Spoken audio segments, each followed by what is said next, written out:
lorsque par un décret des puissances suprêmes, le poète apparaît en ce monde ennuyé, sa mère épouvantée et pleine de blasphème crispe ses poings vers Dieu, qui la prend en pitié. Ah, que n'ai-je mis bas tout un nœud de vipère, plutôt que de nourrir cette dérision.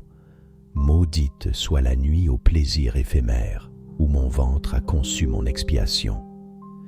Puisque tu m'as choisi entre toutes les femmes, pour être le dégoût de mon triste mari, et que je ne puis pas rejeter dans les flammes, comme un billet d'amour, ce monstre rabougri, je ferai rejaillir ta haine qui m'accable sur l'instrument maudit de tes méchancetés, et je tordrai si bien cet arbre misérable qu'il ne pourra pousser ses boutons empestés. Elle ravale ainsi l'écume de sa haine, et, ne comprenant pas les desseins éternels, elle-même prépare au fond de la géhenne les bûchers consacrés au crime maternel. Pourtant, sous la tutelle invisible d'un ange, l'enfant déshérité s'enivre de soleil, et dans tout, ce qu'il boit et dans tout, ce qu'il mange, retrouve l'ambroisie et le nectar vermeil. Joue avec le vent, cause avec le nuage, et s'enivre en chantant du chemin de la croix. Et l'esprit qui le suit dans son pèlerinage pleure de le voir gai comme un oiseau des bois. Tous ceux qu'il veut aimer l'observent avec crainte, ou bien, s'enhardissant de sa tranquillité, cherchent à qui saura lui tirer une plainte et font sur lui l'essai de leur férocité. Dans le pain et le vin destinés à sa bouche, il mêle de la cendre avec d'impurs crachats. Avec hypocrisie, il jette ce qu'il touche et s'accuse d'avoir mis leurs pieds dans ses pas.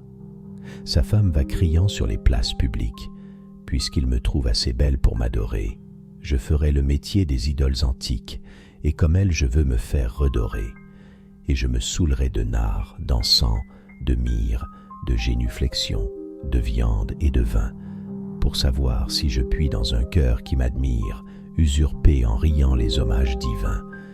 Et, quand je m'ennuierai de ces farces impies, je poserai sur lui ma frêle et forte main, et mes ongles, pareils aux ongles des harpies, sauront jusqu'à son cœur se frayer un chemin. Comme un tout jeune oiseau qui tremble et qui palpite, j'arracherai ce cœur tout rouge de son sein, et pour rassasier ma bête favorite, je le lui jetterai par terre avec dédain.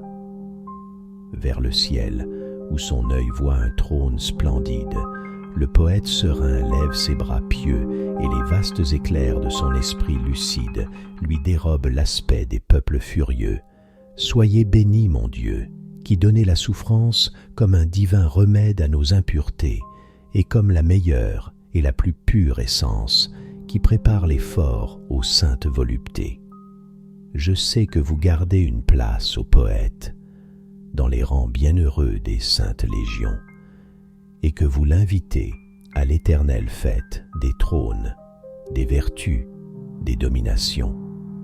Je sais que la douleur est la noblesse unique, où ne mordront jamais la terre et les enfers, et qu'il faut, pour tresser ma couronne mystique, imposer tous les temps et tous les univers.